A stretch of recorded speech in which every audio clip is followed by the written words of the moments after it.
We don't just train calisthenics to look like anime characters, we train calisthenics because we want to feel like anime characters. And this is why calisthenics is the greatest training method. Having mastery over your own body weight, treating gravity like it doesn't even exist, and doing some cool ass moves to impress your crush, or maybe your homies. But whether you can do full planche push-ups, or you can barely get the basics of a squat right, you can still feel like you're training like an anime character, whether you're a seasoned pro or a pure noob. So if you want to look aesthetic and be the coolest guy in the gym, coming from the coolest guy on YouTube, here are 10 calisthenics moves from beginner to pro that will make you feel like you're training like an anime character. I'm going to show you each of these 10 moves, how to do them correctly, how to train them with good form, and give you some easier progression so you can start training for them no matter how strong you are. Now, most of the moves on this list are actual calisthenics exercises that come from anime scenes, but some of these moves are also just moves that I think are really cool to train. Ones that actually make you feel like you're in an anime training arc. These are moves that either look impressive, require great balance, great strength, endurance, or a combination of those. Plus, when you're that guy in the gym doing the double backflip single arm supinated ass lever, which I do wish was a real move, you are going to get a lot of attention. From guys, mostly. No girls. Absolutely not. Girls. I'm afraid of women. The first move to train like an anime character is one that is easy, it's simple, and you can do these for the rest of your life. And that move is the simple and humble push-up. Look, I know what you're thinking. Push-ups are way too easy.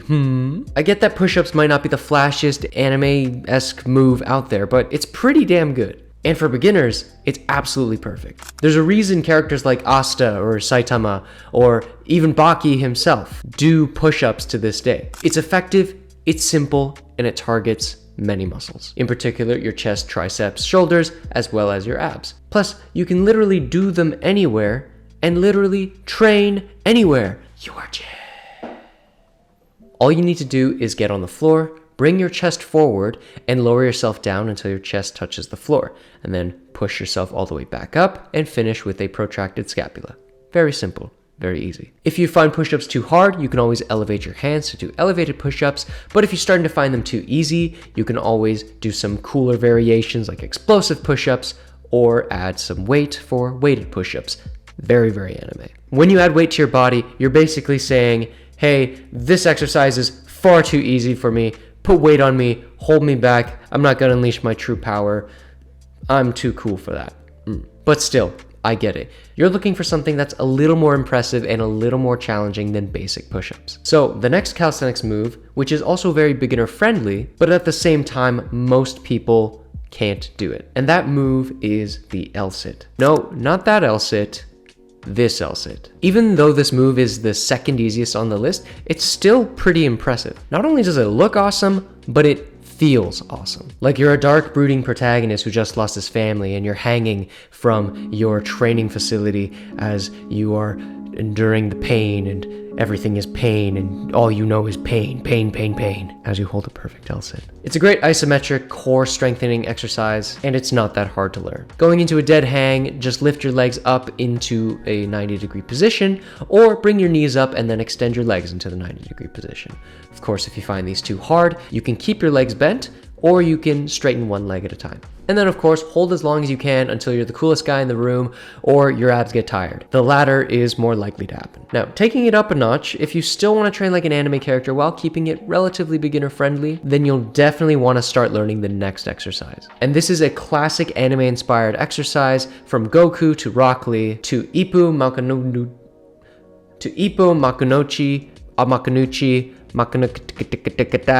and that's the classic one arm push-up. But Kevin, that move is way too hard. And to that I say, yeah, you're sort of correct. It's hard, and that's what makes it awesome, but it's actually a lot easier than it looks. In the push-up position, bring the leg opposite to the side you want to work, up and to the side. So now you're in a straddle position. Twist your working arm slightly inward a bit, and then take your non-working arm, put it behind your back, or keep it on your leg, which is what I like to do. Then leading with your working shoulder, lower yourself down into the bottom of the one arm push-up, and then drive your arm forward, bring yourself back up. If you want to start training for the one arm push-up, I recommend two methods. One is archer push-ups for strengthening, and two is the incline one-arm push-up, which is also for strengthening, but for also getting that technique. Because as you're doing the one-arm push-up, you're going to want to engage your core as much as possible in order to fight that rotation. But enough about strength. A lot of the most anime level moves require a good amount of flexibility and balance. So you might be the strongest guy in the room, but even then you might not be able to do some of these moves,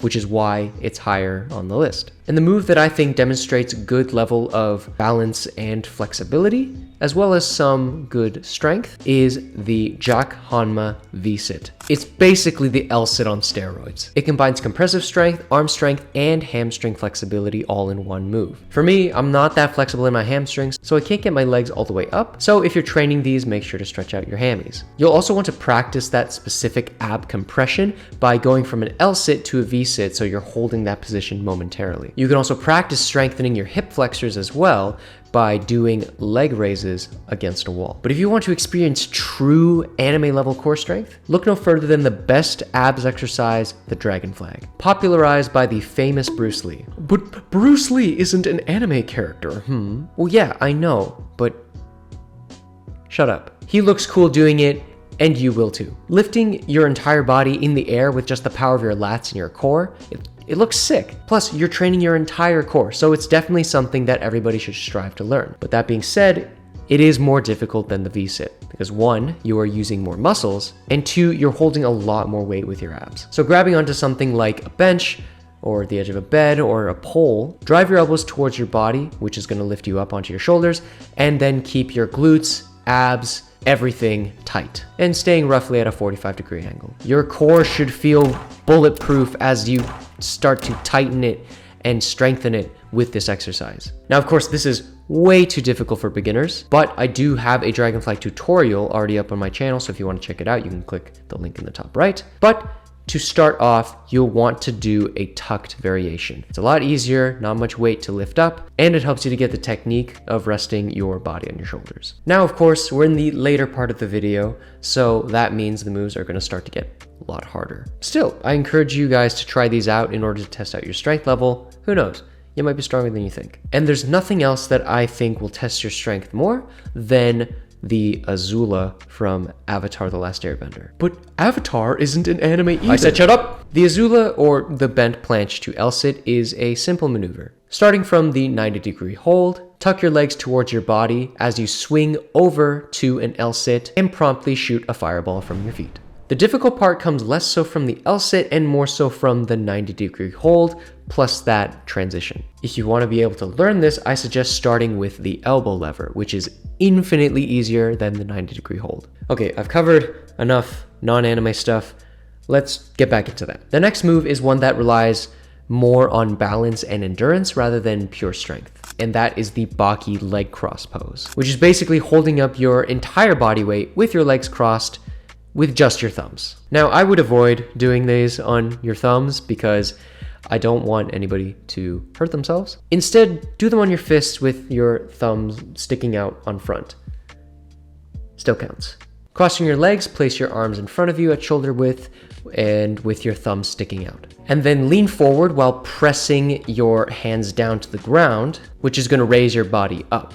It's a lot trickier than it looks. Even I struggle to hold it for a really long time, but if you want to practice this move without tiring yourself out too much, I would suggest doing the crow pose instead. And while this move isn't that strength intensive, the next move is the king of all strength skills, and it's the one-arm pull-up. And you can see this move being used in clips of Baki, and also Uncle Iroh from Avatar: The Last... Never mind. The general technique is engaging your scapula, keeping it engaged the entire time, pulling as fast as you can to get your chin over the bar, driving your elbow to the ground, then controlling the negative, still keeping your back engaged, and then into a single arm dead hang. Now, this is far beyond the capabilities of what a beginner can do, but you can still learn it. By using the strap assisted method, you can force your working hand to take on more load. And the lower your hand is on the strap, the harder it's going to be. But even though the one-arm pull-up takes an incredible amount of strength, it's not harder than the next move, which is handstand push-ups. This is another classic anime exercise coming from characters like Goku and even Zoro, who does it on his damn thumbs. What's with all these guys and their friggin' thumbs. Now these are much harder than one arm pull-ups in my opinion, simply because of the balancing component. And I still struggle with these myself. Hey, we're human. So to practice, I just use a wall. Now to get the best technique out of the wall, you'll want to have your stomach towards the wall. And as you go down, make sure your body moves forward while keeping your elbows tucked. That way you can actually emulate the movement of a freestanding handstand push-up. But when it comes to balance, none of that comes even close to the last move on this list, the iconic Baki pose. This is, in my opinion, the hardest move on the list, purely because of the one arm balancing. I'm not even gonna pretend that I can do this. Here's a montage of my sad attempts, but I will get there eventually. Even though I can't get there just yet, here's how I'm training for it. Twist your body to the side, placing your hands in line on the ground while driving your knee to the middle of your leg. Then lean forward as you lift your legs off of the ground, carefully shifting the balance from your non-working hand to your working hand. And try to slowly remove fingers from the ground until you get the pose or you fall down just like me. Look, I may not be able to do the Baki pose very well, or even handstand push-ups, but I am pretty good at the 90-degree hold, because it's probably one of the best skills for a beginner to strive for. So if you want to learn this skill yourself, you can check out this video right here.